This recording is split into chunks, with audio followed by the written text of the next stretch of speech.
बिस्मिल्लाहिर्रहमानिर्रहीम, अस्सलाम वालेकुम। मैं हूं ईसा नकवी। इस वीडियो में बात करेंगे स्ट्रेटेजिक नौयत की एक इंतहाई अहम खबर, एक बड़ी डेवलपमेंट पाकिस्तान, चीन और भारत से रिलेटेड।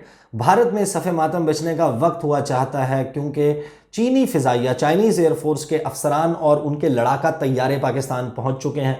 पाकिस्तान और चीन शाहीन 9 के नाम से मुश्तरका फ़िज़ाई जंगी मशक़ें करने जा रहे हैं। इसका वेन्यू कि किस मकाम पर हो रहे हैं वो स्ट्रेटेजिक नौयत का एक इंतहाई अहम मुकाम है, उसके हवाले से मैं आपको बताऊंगा। साथ बात ये भी करेंगे कि इसमें कितने ट्रूप्स पार्टिसिपेट कर रहे हैं चीन और पाकिस्तान की तरफ से, कितने लड़ाका तैयारे इसमें मौजूद होंगे, किस किस्म की ये मशक़ें की जाएंगी, इन मशकों के अहदाफ क्या हैं, मेन इसका जो टारगेट है वो क्या है और किस बैकड्रॉप में क्या मंजरनामा है गुज़श्ता 2 साल से इस रीजन का, इन 3 ममालिक और ख़ुसूसन गुज़श्ता 8 माह से ताल्लुकात की नौयत क्या चल रही है, भारत इस दौरान क्या कुछ करता रहा, उसके हवाले से मैं आपको बताऊंगा। और towards the latter part of the video में आपको बताऊंगा वज़ीर आज़म इमरान खान, उन्होंने सार्क चार्टर के 36th डे के मौके के ऊपर अपने पैगाम में वज़ीर आज़म नरेंद्र मोदी को और भारत को एक मरतबा फिर एक्सपोज किया है। उन्होंने क्या कहा है उसके हवाले से मैं आपको बताऊंगा। 14 नवंबर आपको याद होगी, गुज़श्ता माह भारतीय वज़ीर आज़म नरेंद्र मोदी वो लोंगे वाला चौकी पर, दिवाली का मौका था, वो लोंगे वाला बॉर्डर पाकिस्तान और भारत के दरमियान वहाँ गए। उन्होंने मुक्का लहरा कर तकरीर की और उन्होंने कहा कि भारत तैयारी कर रहा है एक 2 फ्रंट वॉर की, जब वो बैक वक्त टेक ऑन करेगा चीन को और पाकिस्तान को।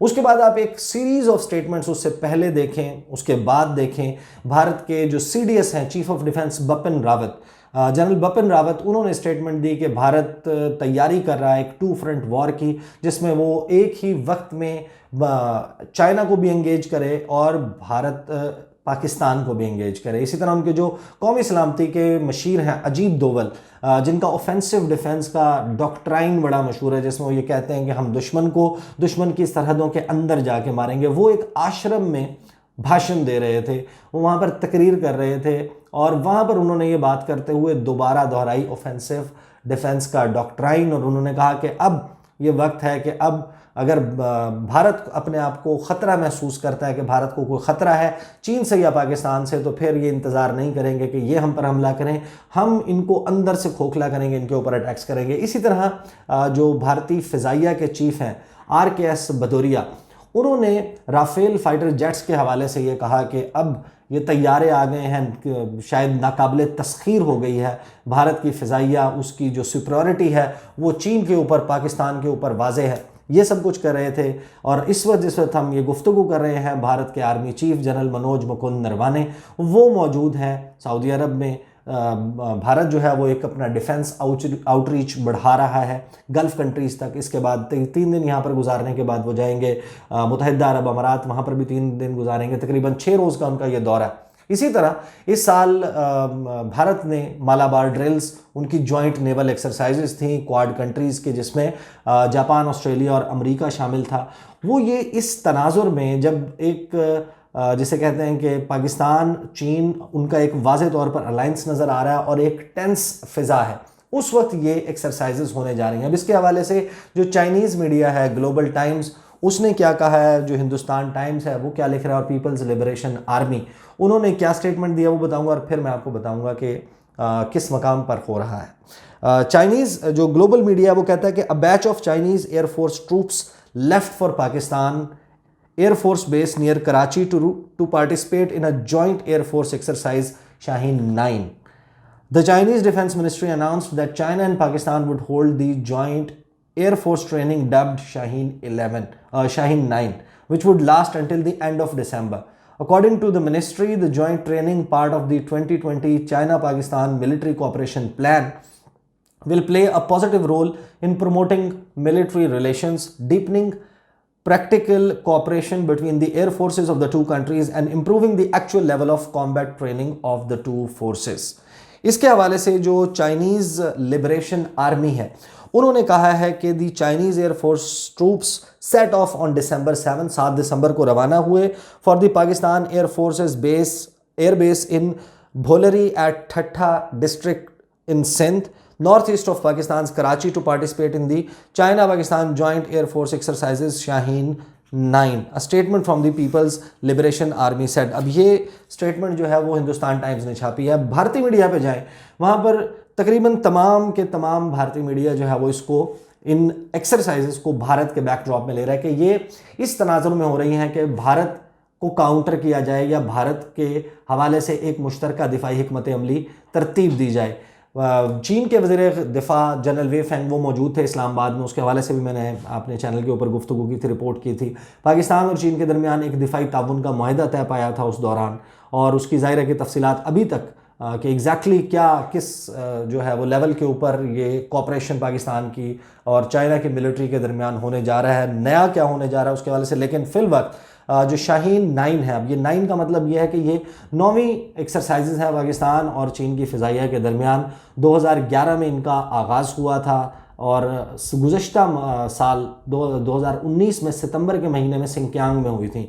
उसमें तकरीबन 50 जो फाइटर एयरक्राफ्ट हैं दोनों ममालिक के, चीन और पाकिस्तान के, उन्होंने पार्टिसिपेट किया था और उसके हवाले से भी भारत ने बहुत शोर मचाया था। अब जो ये एक्सरसाइजेस होने जा रही हैं, पहली बात तो ये कि जो गुजरात नरेंद्र मोदी की स्टेट है, आपको मालूम है, भारतीय गुजरात का जो मकाम सिंध से मिलता है उससे करीब बनती है एयरबेस भुलरी की जो एयरबेस है वो ठट्ठा में है। इस मकाम के ऊपर ये एक्सरसाइजेज होंगी। इसमें 8 ऑफिसर्स, 8 लड़ाका तैयारे हैं जो चाइना से आए हैं और 20 उनके ऑफिसर्स हैं जो पार्टिसिपेट करेंगे। इसी तरह उनके रिजर्व में भी ऑफिसर्स मौजूद होंगे। पाकिस्तान की तरफ से 18 यानी कुल मिलाकर 26 फाइटर एयरक्राफ्ट इसमें हिस्सा लेंगे, और जो रिज़र्व्स हैं वो ज़ाहिर है कि पाकिस्तान की तरफ से रिज़र्व्स और जो इन कॉम्बैट ट्रेनिंग के जो मिशन है उसमें हिस्सा लेंगे, वो तकरीबन कुल मिलाकर 150 बनते हैं। पाकिस्तान जो है उसकी तरफ से जो स्टेटमेंट है वो अभी तक नहीं आई। और पीपल्स लिबरेशन आर्मी और जो चाइना की एयरफोर्स है उसके मुताबिक इसमें लाइव ड्रिल्स की जाएंगी। इसमें एक्सरसाइजेज में जो है वो एक्चुअल कॉम्बैट ट्रेनिंग वो की जाएगी। जंगी हिकमत अमली एक साथ मिलकर लड़ने के हवाले से इंटर ऑपरेबिलिटी उसकी मशकें की जाएंगी, और दोनों ममालिक की जो फ़िज़ाइयाँ हैं वो किस तरीके से जॉइंट ऑपरेशंस कर सकती हैं उसके हवाले से इनकी ट्रेनिंग होगी इन एक्सरसाइजेस के दौरान। जो भुलरी एयरबेस है ये वैसे भी पाकिस्तान पाकिस्तान इकनॉमिक कॉरिडोर सी पैक जो है उसके हवाले से, उसकी हिफाजत के हवाले से बहुत अहम है, बहुत स्ट्रेटजिक नौयत की ये एयरबेस है। और इसी तरह जो पाकिस्तान आर्मी के लैंड ऑपरेशंस हैं और इसी तरह मैरीटाइम ऑपरेशंस हैं पाकिस्तान नेवी के, उनके लिए एक एरियल सपोर्ट फराहम करने के लिए ये एयरबेस बहुत अहम है। एक्सरसाइजेस तकरीबन 2 हफ्ते जारी रहेंगी, दिसंबर के आखिर में ये कंक्लूड होंगी एक्सरसाइजेस। इसके हवाले से जाहिर है कि भारतीय मीडिया वो उसमें बड़ा शोर मचाया जाएगा, रिपोर्ट होगी, भारत इसके ऊपर अगर ऑफिशियली रिएक्ट करता है उसके हवाले से मैं आपको आने वाले किसी वीडियो में बताऊंगा। नाउ कमिंग टुवर्ड्स सार्क, आपको मालूम होगा 2016 में पाकिस्तान में सार्क सरबराह इजलास होना था जो नहीं हो पाया। भारत ने एतराज़ उठाया कि कंड्यूसिव इन्वायरमेंट नहीं है, पाकिस्तान पर दहशतगर्दी के इल्ज़ामात लगाए गए। फिर अफ़गानिस्तान ने, नेपाल ने, भूटान ने, मालदीव्स ने, बांग्लादेश ने, तमाम सार्क ममालिक ने भारत की हाँ में हाँ मिलाई। पाकिस्तान में अब तक सार्क सरबराह इजलास नहीं हो सका। इस हवाले से आज जब 36वां चार्टर डे था, इस मौका पर वज़ीर आज़म इमरान खान ने बयान जारी किया और उस बयान में उन्होंने बताया पाकिस्तान का विजन कि किस तरीके से पाकिस्तान सार्क को एक इम्पॉर्टेंट फोरम समझता है इलाकाई मामलात को हल करने के लिए, कोरोना वायरस के पेंडेमिक से निपटने के लिए, और जो रीजनल कनेक्टिविटी के इश्यूज़ हैं उनको एड्रेस करने के लिए पाकिस्तान सार्क को इम्पॉर्टेंट समझता है। लेकिन साथ ही फिर टुवर्ड्स द एंड उन्होंने स्टेटमेंट के भारत को एक्सपोज भी किया। उन्होंने कहा कि I hope that the SAARC process would be allowed to move ahead without artificial obstacles being erected in its progress, and SAARC would be enabled to function as an effective instrument of regional cooperation। कि उन्होंने उम्मीद का इजहार किया कि SAARC के जो process है और जो उसकी समिट होनी है उसकी राह में जो जाली किस्म की, आर्टिफिशियल किस्म की रकावटें खड़ी की जा रही हैं वो नहीं की जाएंगी, और सार्क को एक इफ़ेक्टिव, एक मौसर रीजनल फोरम के तौर पर काम करने दिया जाएगा। So these were the 2 stories I wanted to discuss. अगली वीडियो में आपके साथ मुलाकात होगी, मुझे इजाज़त दीजिए, अल्लाह हाफिज़।